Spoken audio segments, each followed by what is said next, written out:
This video is sponsored by Squarespace, the all-in-one place to start your blog or business, and also where I started the Bliss Bean 3 years ago. So Squarespace has been by my side all those years, and it's too early in the video to get emotional anyways.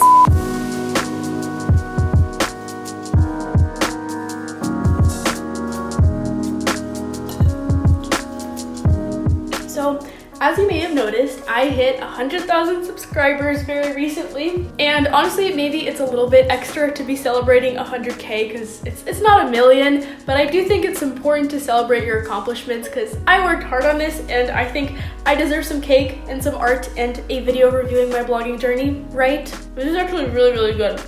It's very sweet, but it's really good. By the way, big thank you to Allegra, who I commissioned to do those drawings. She's so freaking talented, and you guys should check out her Instagram and support her. So yeah, in this video, I wanted to tell you about my entire blogging journey.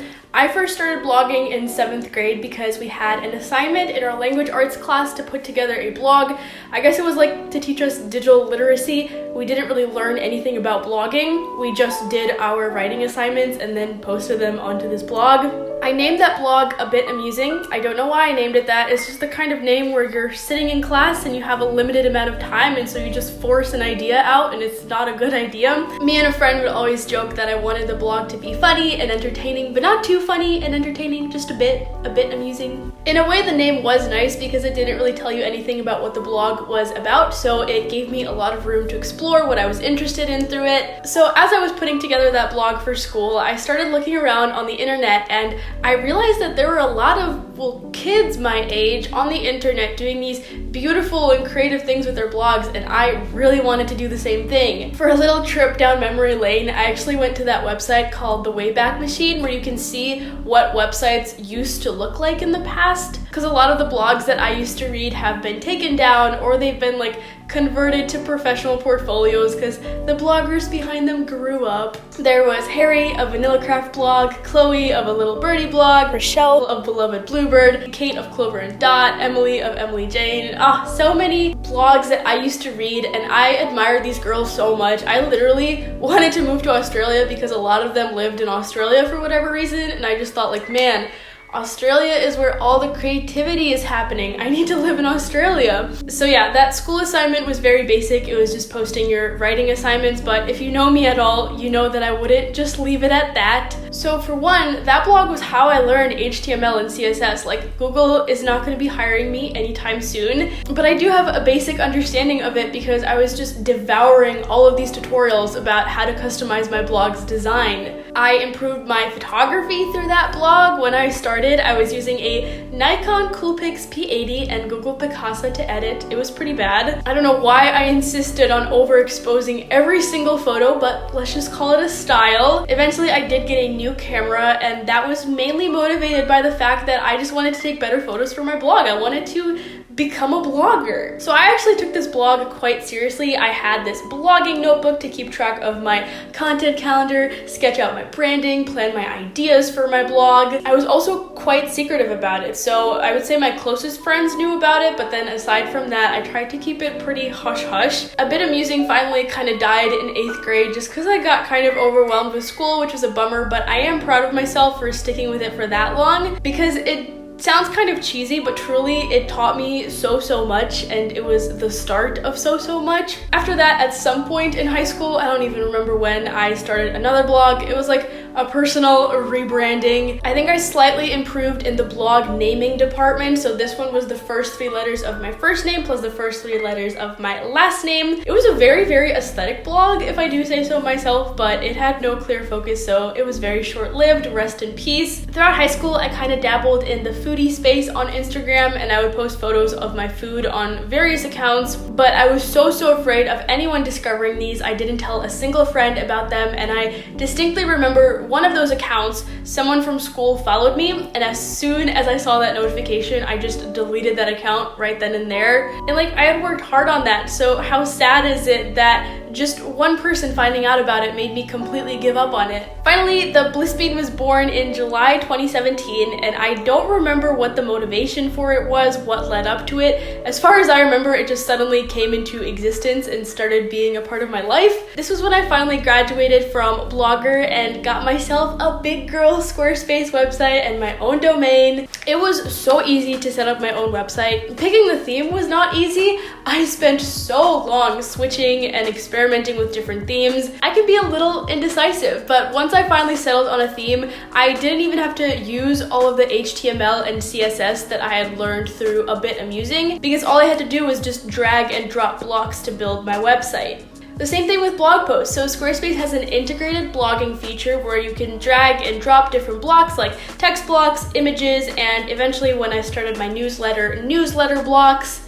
You can easily share your post to social media, you can organize your blog post between drafts, what needs review and what's published. And because I've always been a real stickler for schedules, I really like that I could get a blog post all ready to be published and then schedule it for a later date. Because when I was trying to balance blogging with schoolwork, I really had to stay on top of it. Squarespace just makes it really easy and simple and minimal and beautiful. Like, it is literally hard to create a bad website on Squarespace. So to anyone who's thinking about starting a blog, I always recommend Squarespace because I've been using it for more than 3 years now, and I've been so happy with it. It's made it really easy and super fun. If you're watching this video and you have ever thought about starting a blog, if you're currently thinking about starting a blog, just do it. If I could go back to my younger self, all I would say is just start earlier and do not give up. You can head to squarespace.com for a free trial and just try setting up your website, and then once you're ready to launch it, you can use the link in my description to save 10% off your first purchase of a website or domain. So the first post was published on July 12th, 2017. It actually was not as cringy as I thought it would be when I went back to look at it. It was a very basic 20 facts about me post. I was really interested in food and health and natural living back then, so that was basically supposed to be the focus of this blog, as you can see by the oatmeal photo that I used for the cover here. It was also just like a personal teenage blog, so I had some travel diaries and little things like that, but as I worked on this blog, I realized that my absolute favorite things to write about were like planning and organization and things like that. So slowly my content began to gravitate towards that niche. I started a little newsletter in May of 2018, and that first edition was sent to all of 10 people. For reference, we now have almost 11,000 people subscribed to the Bliss Bean newsletter, so thank you so much. I was actually eating that cake while I was filming, so there's gonna be a cake crumb on my lip for about the next minute and 30 seconds, and I know it's annoying, but let's just please ignore it. I'm sorry, thank you. And this blog was a secret too, up until I put together this 30-day productive habits challenge in August of 2018. And at that point, I was just like, okay, Patrice, suck it up. If you're serious about this, you have to put yourself out there. This is it. So I posted on my personal Facebook account about the challenge and just my blog in general, like, hey, all you people in my life, I've been writing a blog for almost a year that I did not tell you about, and here it is. Please don't laugh at it. This was absolutely terrifying. Like, logically, I knew that no one was going to be openly mean about it, but just putting yourself out there, knowing that people might judge you, is just very scary, but also very worth it. I talk more about that in my 5 business lessons I learned as a teen video, but of course, the response was just really positive and kind, and it really felt like a weight off my shoulders to not have to hide about it anymore. I was only doing blog posts at this point, so I would write an article, shoot some photos, design like a cover image and a Pinterest pin and things like that. I was doing video outside of my blog though, so this was junior year. Junior year, I had an internship with the school district's communications department, so I was making videos for them, I was taking video classes, and throughout all of that, I just realized I really like making videos. And recently when I was reading through old journals, I actually found the entries where I talked about thinking about starting a YouTube channel. That was like where the Bliss Bean seed was planted. That is the origin of the Bliss Bean. It's crazy. So that finally happened in April of 2018. I chose pretty much the busiest month of my life to start this YouTube channel. Why? I enjoy pain. I like being stressed out.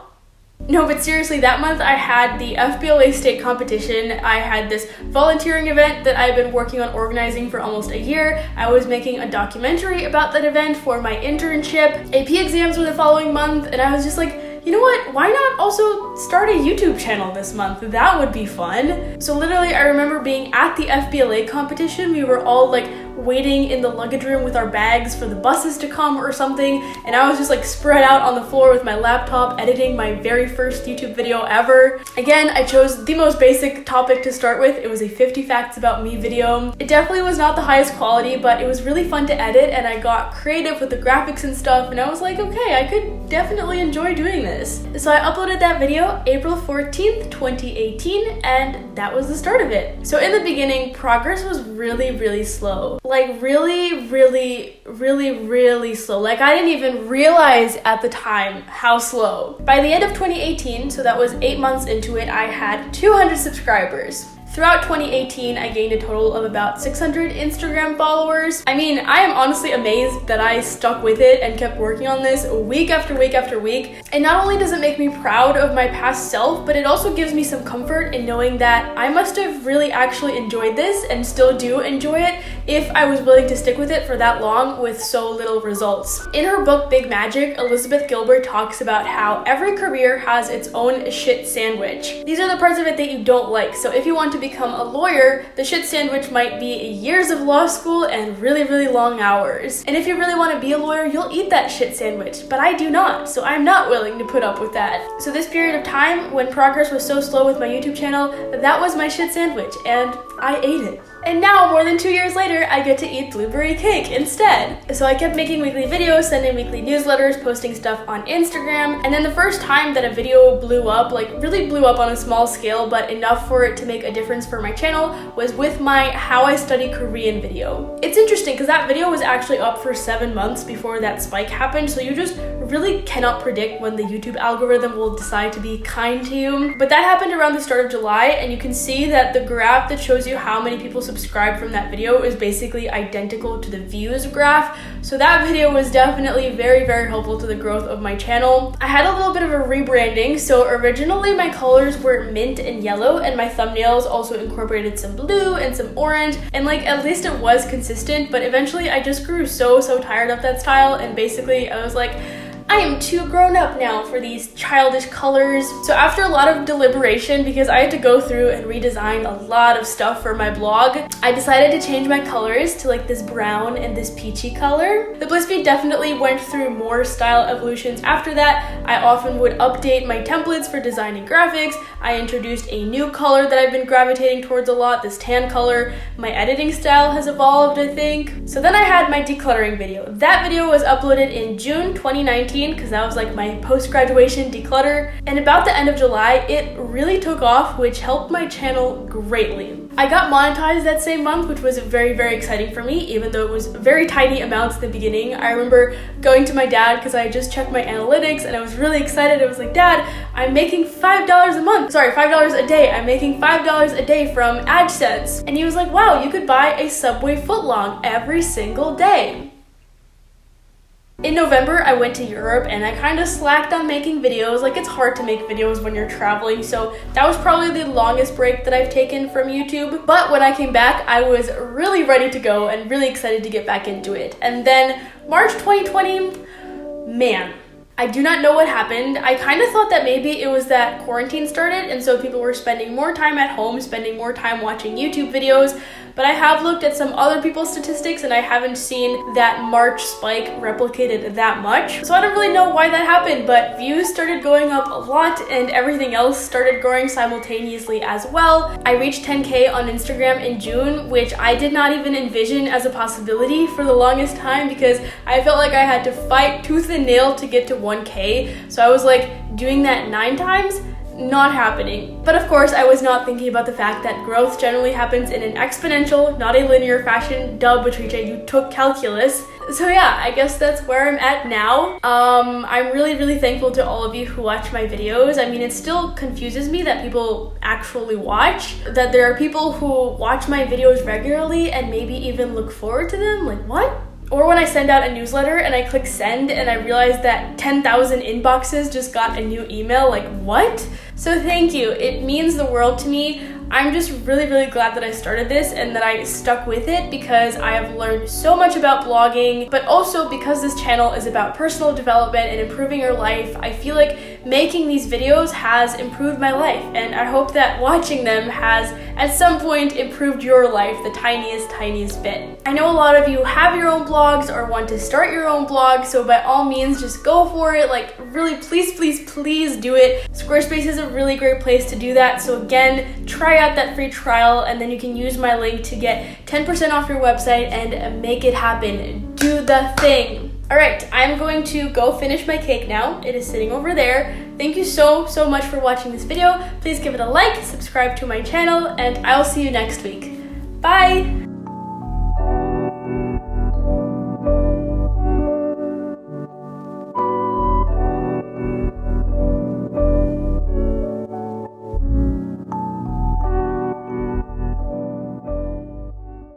Rochelle from